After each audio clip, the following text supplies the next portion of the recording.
out. And so I hope you're getting your Christmas shopping done and all the rest of all that stuff. We have a big show today, and you have to understand the timeline. Now, I thought that the House of Commons last sitting day was kind of more to the end of the week. I thought there was 2 more days left, but people are reporting that Justin Trudeau canceled the last 2 days of sitting. They had their Christmas party last night, the Liberals did, and Trudeau is now in Hawaii, I think. So that's pretty interesting. Freeland showed up at the Christmas party. I'll show you that and the speculations surrounding that. Ongoing collapse of the Canadian government. Day 2, day 3, day 3? Watch. We'll see how long this thing lasts. Justin Trudeau's gone, right? If he's left the country, he can't care about it that much. Let's remove him from power right now. Let's do that. Boom. And if he comes back, let's probably arrest him because of the damage that he's done. The 51st state, Trump is serious. And I think he's going bargain hunting. How much would it cost to buy Canada if all he's offering is money at par and you get to be the 51st state? Come on in, Canada. The USA's warm and we'd love you to get in the water and give us all your resources in the Arctic. His argument, Trump's argument, is it's basically already there. We're already there. We just need to formalize it anyway. Like, let's go, Canada. Come on. But that opens up the border completely, right? Like if Canada is the 51st state, there's no border control between like Tennessee and North Carolina. It's just a sign. So complicated. I don't think it'll happen. It's a meme, but it's funny. And there's a lot of people talking about it. So the government regulators in Canada are going after nurses still. I've got something from Sarah to show you about that. And there's a whole whackload of other news. Financially, Chrystia Freeland, 51st state, the ongoing collapse. So there's lots to get to. Let's get to it. First, we got to start with Fox News.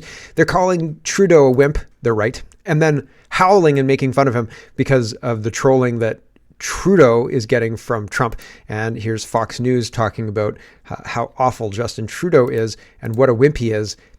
And they're not wrong. Here you go. Canadian Prime Minister Justin Trudeau is reportedly on the verge of resigning amid his tariff battle with President-elect Trump. Right now, Trudeau's government, it's in crisis. His finance minister quit over differences over how to confront Trump, and the president-elect couldn't help himself but troll our neighbor to the north. He said this on Truth Social, saying the great state of Canada is stunned as the finance minister resigns or was fired from her position by Governor Justin Trudeau.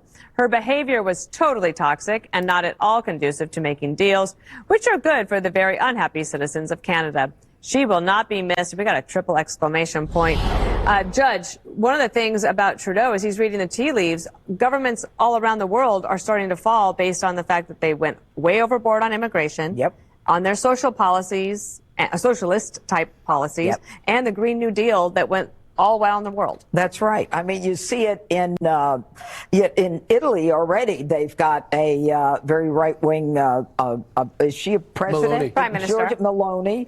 And then the German chancellor loses the confidence votes. Australia, South Korea, Canada. France. Everything, France, everything. It's like the whole world is saying, you know what? There was a cloud over us and we were really stupid and we bought into the craziness. And, you know, I think that Trudeau, and what he did with Canada, I think 2 of the worst were Trudeau, Canada, and Australia, especially with COVID. Remember the guy who was in the elevator and sneezed, and they had like an arrest warrant out for this guy for months because he sneezed in an elevator, and no one was in the elevator.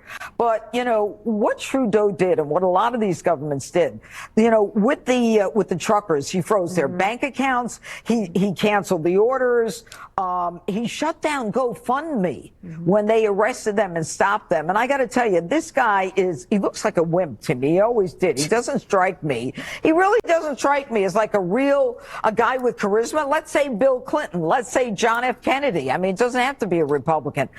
Bill Clinton's not a Republican. What are you talking about?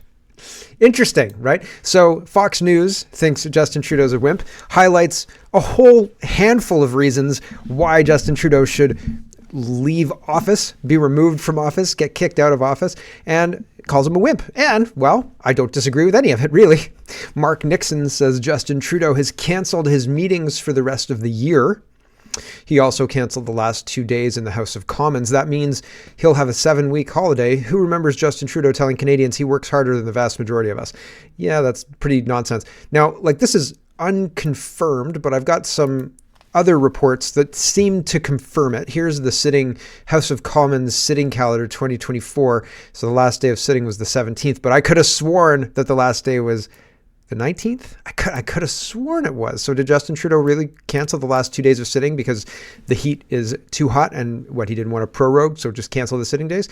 I don't know if it's been updated. Maybe it was always the 17th. I don't have any data, I don't have any newspaper articles or anything like that saying that Trudeau canceled the last 2 days. But that's interesting because Poilievre has been in charge of the legislative calendar for the last little while. And so Justin Trudeau doing this is funny, more funny than anything else, right? So he's run off. Here's gov.exe, and he says, breaking after a disastrous week, Justin Trudeau has decided to go on vacation instead of answering questions about his collapsing government. His plane is currently in Hawaii. So plane trackers, other newsy type people are saying, yeah, Trudeau's canceled the sittings and he's flown off to Hawaii after the Liberals had their Christmas party last night. So pretty interesting stuff. Here is Poilievre making the claim that Jagmeet Singh is the only thing keeping Justin Trudeau in power, and I think that he's not incorrect. Here we go. Mr. Trudeau is being held in office by one man, Jagmeet Singh. A fifth of Liberal MPs have written a letter for him to resign. His deputy prime minister has walked out on him. His housing minister has quit. That on top of numerous other female ministers who stormed out after his appalling mistreatment and abuse and dishonesty towards them. 80% of Canadians have lost confidence in this prime minister. So why is Jagmeet Singh making the entire country wait for him to get his pension? That is the question today. Held hostage, right, by Jagmeet Singh. And it seems that's, an accurate description of what's happening to Canada. Stephen Taylor says, former Trudeau Environment Minister Catherine McKenna says every Liberal MP should call on Trudeau to resign. They didn't. They showed up to the holiday party. Even Freeland showed up to the holiday party as just a regular old MP with her staff, of course. Every MP, says Catherine McKenna, should be calling on the Prime Minister to resign. No, he doesn't get to spend Christmas thinking about his future.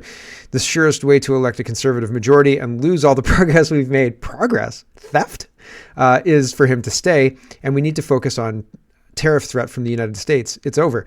The tariff threat is based on Trudeau, I think, himself, and the fact that he's allowed fentanyl drugs and illegals to cross the border. And progress, how there was $600 billion that we need receipts for still, Catherine. So you want to get back into the politics game, we've got to depose you, debrief you, find out where the money went. Where's the money, Catherine? That's really the question here. The Toronto Police Association is expressing concern, no confidence in Justin Trudeau. Anita Anand makes this announcement in the 2024 economic statement. We are proposing amendments to the criminal code to ensure repeat violent offenders are held accountable. Now? Why bother? Honestly, on your way out, stricter bail conditions for violent crimes such as auto theft and breaking and entering, granting CBSA officers further authority to inspect goods set for export. These amendments will ensure violent repeat offenders are held accountable. The Toronto Police Association says this is laughable. After 9 years of doing nothing, you pick the moment when your government is descending into chaos to placate us with proposals. What a joke. The fall economic statement isn't a thing. It's not a budget. It's not anything. It's just, we spent a crap ton of money and we figured we should inform you about it. And, well, we fired Chrystia Freeland because of it. Bull crap. I mean, honestly, Toronto Police Association is responding to their own tweet, and they say, our members have lost faith in Justin Trudeau's government to do the right thing for the right reasons. Time to resign and leave the critically important public safety issues to someone else, anyone else at this point in time, but not Jagmeet Singh. Honestly, here is, hold on, there's one more I wanted to do before this. This is Justin Trudeau at a Christmas party last night, and people showed up to the Christmas party, and it would have sent a much louder message had no one shown up, right? So I'm disappointed in you Liberals for going to your Christmas party. And Justin Trudeau, the narcissist, thinks they're all there for him. Here we go. Thank you all. Thank you all for being here tonight. It has been an eventful couple of days. It hasn't been easy, and that's why I'm so happy to see you guys. Because if they weren't there, he'd be DOA, dead in the water. Nobody behind him, nobody supporting him, no contingency to make sure that he keeps control of the Liberal Party. You know, it's hard not to feel happy when we're like this. among liberals, among family, because that's what we really are, a big family. Now, Did you ever see the third season of Dexter with John Lithgow? It's a family like that, right? Where everybody sits down at the dinner table and nobody can step out of line at all, and they're worried that dad's going to fly off the handle. And Dexter's sitting there watching all of this thinking, man, I should kill that guy. like most I'm not implying I want to kill anybody. I'm just saying it feels kind of similar to that scene in Dexter. Very tense. families, sometimes we have fights around the holidays. But of course, like most families, we find our way through it. Did you catch that? Like most families, we find our way through it. Pause for the applause. No applause came. He's standing there waiting for the applause. It comes now because he's kind of like asking for it with his eyes, like, please clap, right? This is the please clap moment from, what's his face? Bush, right? Jeb. There it is. You know, I love this country. I deeply We've gotten into the drunk aunt at Christmas part of the Christmas party. love this party. I love you guys. Love And you guys. is what families are all about. Yikes. Yikes, right? When the aunt gets that drunk, you make your escape. Right now is a good time. Oh man, I was just going out to see my friends. See you later. Have fun, mom and dad. Mark again says, breaking, Donald Trump is serious about Canada becoming the 51st state. We get lower taxes and military protection. He thinks it's a great idea.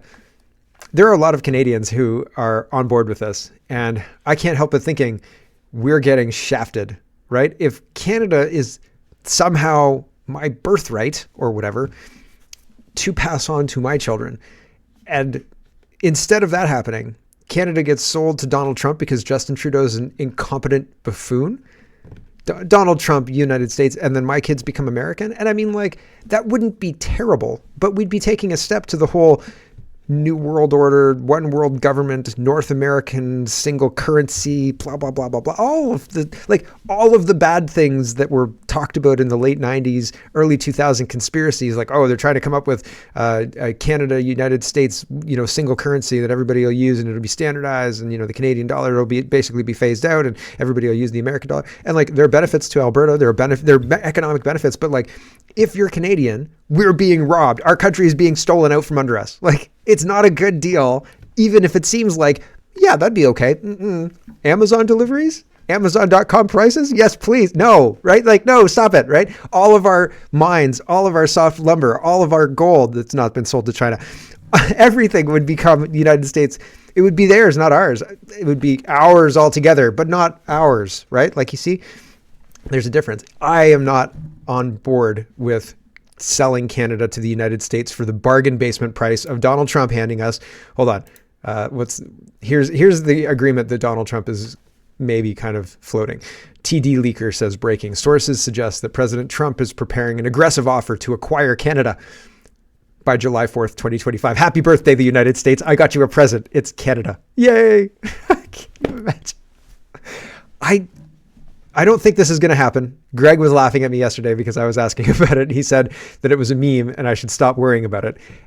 But okay, permanent U.S. citizenship for all Canadians. So you could just like move to wherever you want to right now. Like if you get permanent American citizenship, all barriers to going down to the United States are lifted and you could go live anywhere, pay taxes anywhere. It would be an immediate tax break. 1-to-1 U.S. dollar exchange rate with a 60% premium for citizens, 1-to-1 Canada-US exchange rate for Canadian corporations, healthcare continuity with expanded access in all 51 states. Is this the end of the maple leaf as we know it, or just the wildest speculation? He tried to buy Alaska, didn't he? No, not Alaska. He tried to buy Greenland. Right? When he was the president last time, he was like, listen, let's get down to brass tacks here. How much? And they were like, no, you cannot buy Greenland, Donald Trump. And he was like, why not? I don't think you got an answer, right? So why not? We got lots of money. And so buying Canada is not even like, I'll give you money, Canada. Like, listen, we'll just normalize. We'll just make it all official and stuff, right? Sign this paper right here and you get orders from Amazon.com at the .com prices at parity, right? Bam. There you go, Canada. Sold. Oh my gosh. And this is not 51st. Well, yeah, this is 51st state, but my concern as well. Oh, I had one other thing to show you before we move on. Brian Lilly says one reason no one from our federal government is answering Trump is that our prime minister is busy playing political games. Actually, he's in Hawaii, as far as we know, at a time when Canada needs a strong national leader. We are stuck with Trudeau, a man even the Liberal Party doesn't want. Yeah, yep, that's pretty true. So very interesting. Nenchi, and I don't have the full context of this clip, but Kirk is saying that 44 pounds of fentanyl was found at the Alberta-Montana border, and that's bad. And Nenchi says that that's not a lot of fentanyl, and that's a huge amount of fentanyl. That's enough to kill every Albertan for 3 or 4 times over or something like that. So if Canada normalizes with the United States, do you fix the border issues that way? Because that seems to exacerbate the border issues. That takes our big open border and puts an exclamation point on the openness of that border, right? Welcome to the great state of New York from the great state of Canada, right? So it seems, I don't know, weird. And also, would it just be one state or would it be multiple states? Would you have 11 extra states because of all the provincial areas? And would the premiers become governors? How would all of that work? Would we run new elections? Would we have parties? All of it. Lots of questions. A lot of people, is it something to examine? I don't want to understate it too much because the president-elect of the United States is actually floating these things, right? So it's happening, right? And I'm not saying that Canada is becoming the 51st state, but people are talking about it. So it's not practical, but, right? Who knows, right? And there are people who love the idea, and I think we're being stolen from. And I think there are logistical problems, not least of which something that Donald Trump is highlighting. Drugs can flow over the border very, very easily. Human trafficking can flow over the border very much easier, right? Much, much easier. And it's easy now. And it would just make it even more easy, right? Oh, hey, Niagara Falls, this is just a bridge now. Never mind checking anybody. Just drive on through, guys, right? When I drive from Tennessee to through the Carolinas or anything like that, from down to Florida, you don't stop. You don't stop for the states. You get out. There's a rest station on the side of the road. You play some catch. You walk around a little bit. You stretch your legs. You go pee. You check the vending machines to make sure see if there's anything worthwhile, and then you carry on down the interstate at 100 miles an hour. No, 80 miles an hour, but that's fast, yo. Anyway, here's Nenchi talking about 44 pounds. I want the more context on this because it doesn't seem like we're getting the full context. Here we go. There were 44 pounds of fentanyl caught at the Alberta-Montana border. That sounds like a lot. It's not a lot. There were 40. He could say after this, it's an enormous amount, a lot's understating it, right? He could say anything there. So, but 44 pounds of fentanyl is a lot. And so it's weird. It's weird. That's just weird. So 51st state, what do you think? Is it a meme? Is it something that'll never, ever happen? Or logistically impractical, but something to spur on change in Canada? I don't know. I honestly don't know. We'll see because, the world seems to be changing in ways that can be unpredictable. Lori Goldstein says, this is Freeland focused, and then we're going to go into the economic update.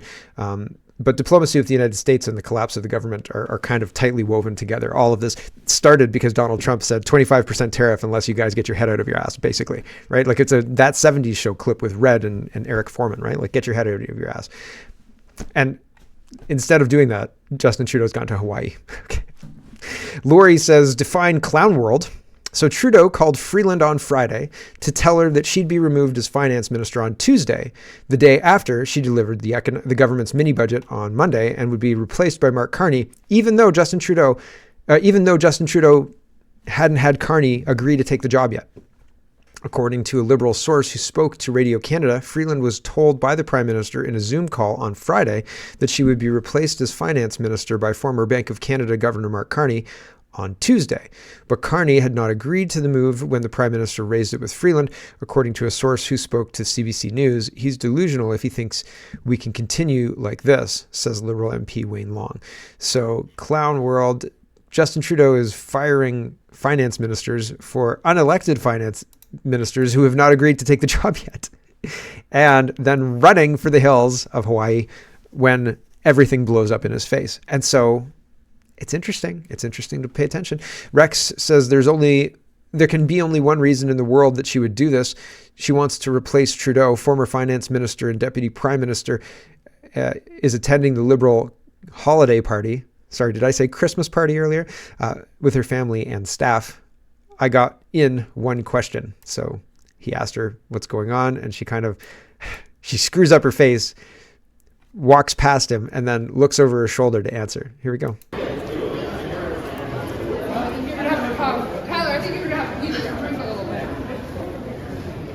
Hi, Krista. I was hoping you could tell me about how you're feeling. You're attending the holiday party. I'm happy to be with my family.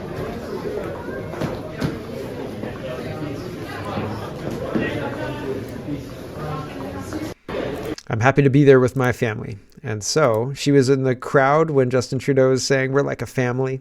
Right, sure we are. Robert Fife calls Freeland a hero. Freeland departs after a heroic effort to hold the deficit to 62 billion. She was supposed to hold it to 40 billion, and then she overspent by 50% of that. And now she wants to take over the Liberal Party because she's blaming Justin Trudeau for her spending? I don't think so. And hero, Tamara Litch, has an opinion on that. Hero, she gleefully illegally froze the bank accounts of 208 Canadians with no parliamentary oversight or court order from a judge. She should be in jail. I hear OCDC is nice this time of year. So that's jail, I would imagine. Here is Chris, and he says, before believing the rumors going around that Chrystia Freeland and Mark Carney are adversaries vying for the role of the Liberal leader, a quick reminder that Freeland and Carney are two WEF Bilderberg peas in a pod. Neither one of them intends to save Canada. Save Canada. When they say save Canada, they mean save it for their globalist masters who they work for, right? And there was pictures yesterday circling of Chrystia Freeland and Justin Trudeau and George Soros hanging out. So, yeah, we are not interested in the direction that they're wanting to take our country. Freeland, Carney, Trudeau, anybody like that, all of the Liberals. Here is Dominic LeBlanc answering questions about the fiscal update that he is now responsible for as the newly sworn in finance minister as of yesterday, 4 o'clock, just before Trudeau got on his jet and flew to Hawaii, I guess. Here's Andrew Scheer. Yesterday was a gong show at the bottom of a dumpster fire, wrapped up in a cluster. The finance minister resigns, the prime minister hides all day and then has to beg his MPs not to fire him. But the worst news, buried underneath it all, was a devastating gut punch to Canadian taxpayers. A $62 billion deficit smashing through the already insane $40 billion guardrail. Canada is a serious G7 NATO partner staring down the threat of 25% tariffs. We deserve a strong leader with a new mandate. Why not let Canadians decide by calling a carbon tax election? I want to tell him, Mr. Speaker, and all Canadians, that our government is very proud of the fall economic statement that we made public yesterday. Mr. Speaker, the fall economic statement speaks to growth in the Canadian economy. It speaks to supporting Canadians with serious affordability challenges. It speaks to a declining debt to GDP ratio, the best in the G7. And Mr. Speaker, we haven't finished supporting Canadians, something the Conservatives aren't interested in doing. Right. All the same rhetoric from Chrystia Freeland and Dominic LeBlanc. Alex Zoltan says, what changed between December 10th and now? So this is December 10th. Freeland knew then that she'd blown through the $40 billion limit. But her and Fraser both seem happy and calm here. It's like a minute and a half, but the whole clip is 2 minutes, 2.5 minutes. It's interesting because this wasn't that long ago. It's amazing the difference a week makes. Statement. It will be presented in the House on Monday. Okay. Second question. You said that the debt to GDP ratio for last year, for 2023-24, will be met. Will you also be able to keep the deficit below $40.1 billion as projected?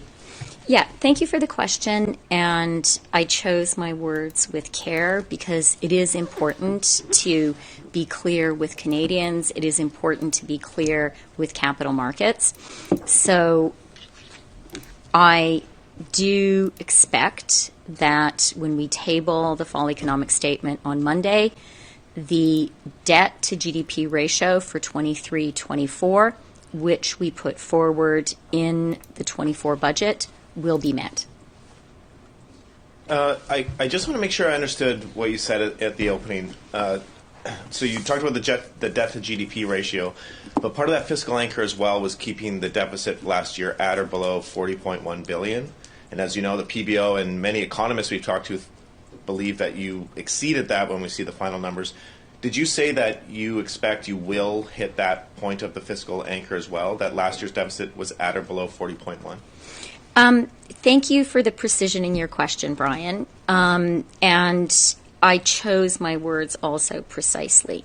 So let me sort of restate for clarity. I expect that when I table the numbers on Monday, I will show that the debt to GDP ratio, which we forecast in the 2024 budget for the 23-24 fiscal year, will be met. Okay. So he's saying, did you hold it to 41 billion? And she said exactly what she said the first time, which didn't address that. So you need to fill in the blanks. And we know now that she overspent by 50%. Here is Poilievre, and he's talking about the clown show that is the Trudeau government, soaring debt, et cetera, et cetera. It's a little long. We'll listen to the first minute. There's a bit long of Poilievre today, but he's the official opposition, and he's responding to what's going on. And this is explosive stuff in Canadian politics. Honestly, the government should be in collapse. There should be an election already called. The government should be collapsed. That's in any normal situation, the government collapses now. That's it. Like, this government should have collapsed yesterday. Period. But also, this government should have collapsed in 23 when the Chinese allegations of Chinese MPs came out, when Han Dong was found out, when Mary Ng was found out, so on and so forth. There are a lot of situations that should have already brought this government down. True North is reporting Pierre Poilievre slams the clown show that is the Trudeau government for Canada's soaring deficit and plunging dollar, and scapegoating Chrystia Freeland among the economic crisis. We'll listen to a minute of this. Here we go. Yesterday, we were reminded that if you hire clowns, you get a circus. But no one should be laughing, because there are real consequences for yesterday's chaotic liberal clown show. These are the consequences. The deficit is 50% higher than we were promised. Our dollar has plunged below 70 cents American for the first time in ages, which means more expensive fuel, food, clothing, and materials for things like automobiles. It means our people will be poorer, and the dollars they work so hard to earn are worth less. The real consequences of yesterday's clown show are playing out in tragedies right across this country. But before we talk about those tragedies, let's talk about this incredible, ridiculous, embarrassing Liberal day on Parliament Hill. Let's capture the story here for a second. The world markets were watching to find out the size of our deficit. Remember, Chrystia Freeland, after helping Justin Trudeau double the national debt, add more debt than all prior prime ministers combined, said we can't go beyond the $40 billion guardrail, or else we'll go off the cliff. But throughout the year, with the... Okay, we'll leave it there. I don't want to spend too much more time. We know what happened. Here's Candace Malcolm. She says, this is the biggest story no one's talking about. Red Pill Rick says, there it is. Weakest Canadian dollar since 1998. Yep. So I lived through this. I went to Florida. My parents, we went to Florida during this period of time, and they explained to me why gas wasn't as cheap as it looked like on the sign, and they explained what the exchange rate. I mean, I knew about the exchange rate and stuff, but they were like, this is ridiculous. We should have a stronger Canadian dollar. We used to have a stronger Canadian dollar, and indeed we did. But now we're back to that. And gosh darn it, wouldn't you know? Trips to the United States are planned. So if we do become the 51st state, that's a 30% rise in our dollar value right away. Snap, right? Like, that's pretty good. No, I'm not advocating for that. Here is Kevin Vung, and he's responding to Ben Mulrooney, who just caught up with podcasting.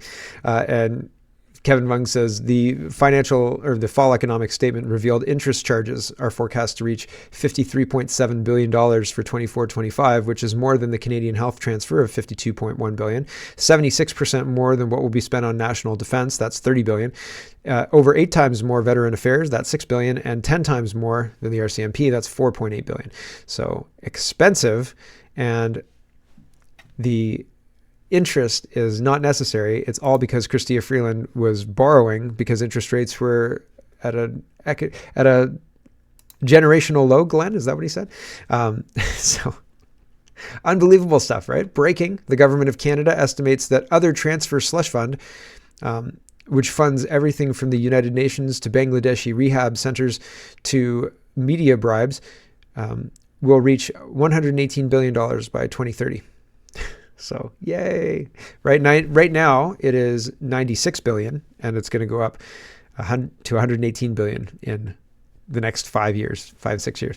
So that's not fiscal prudence. That's not fiscal competence. That is selling people out, right?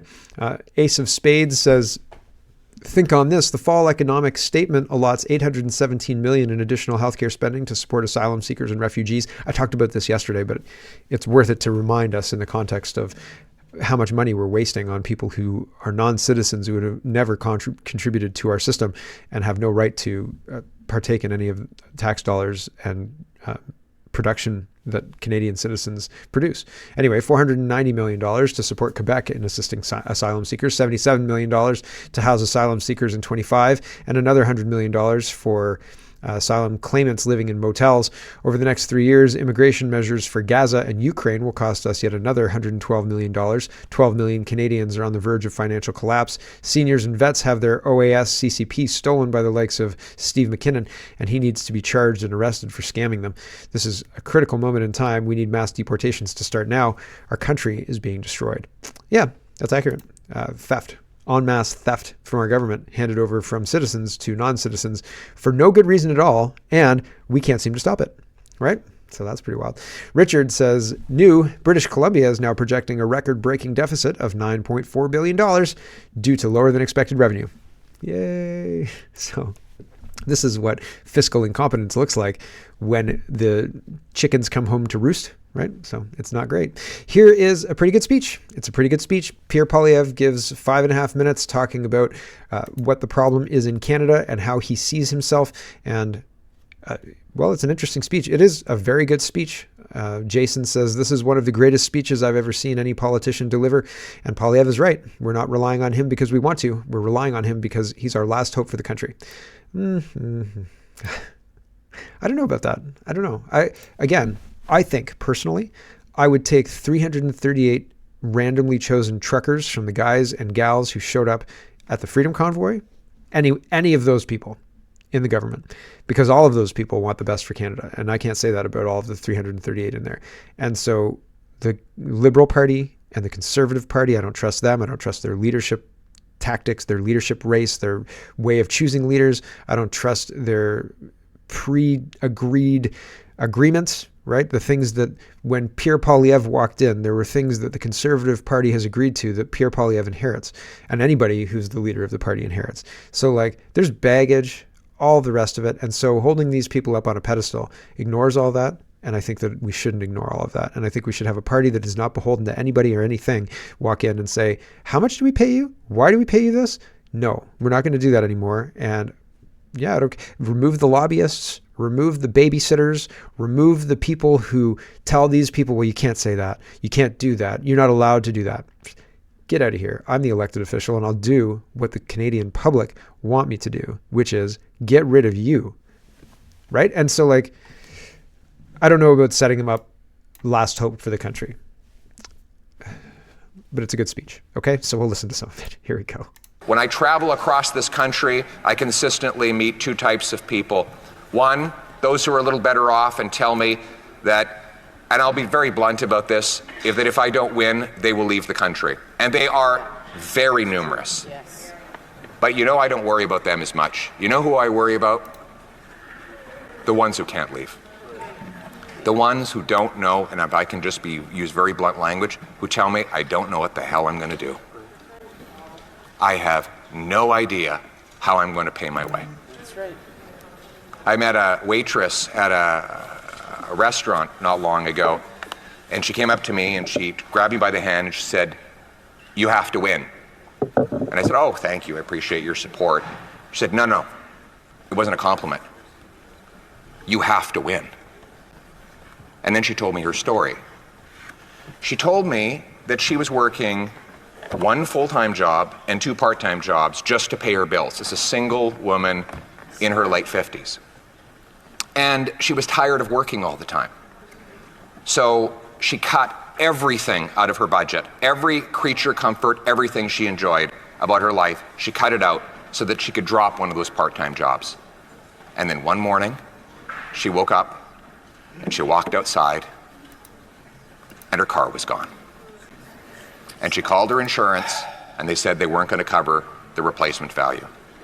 So she had to take that job back because she simply cannot live her life without a car. Now you can bet your bottom dollar the guy who stole the car, he was probably out on bail. This was not his first job. That's right. Her taxes have gone up. Her heating bill has gone up. Her wages have not gone up. She's scared to go out in the streets in places where they didn't even lock the door not long ago. These are the people we're fighting for. These silly games over here, they're very entertaining, the soap opera that everyone's seized with today. That's all fine. But there are real people whose lives are on the line here, and we have a duty to work for them. And quite frankly... Hello everyone, thanks very much for watching.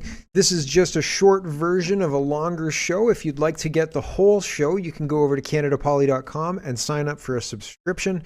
Just look in the drop-down tab for Shop and Donate and look for subscriptions, and you'll get immediate access to the full show. Love to see you. Thanks for watching, everybody. Have a wonderful, wonderful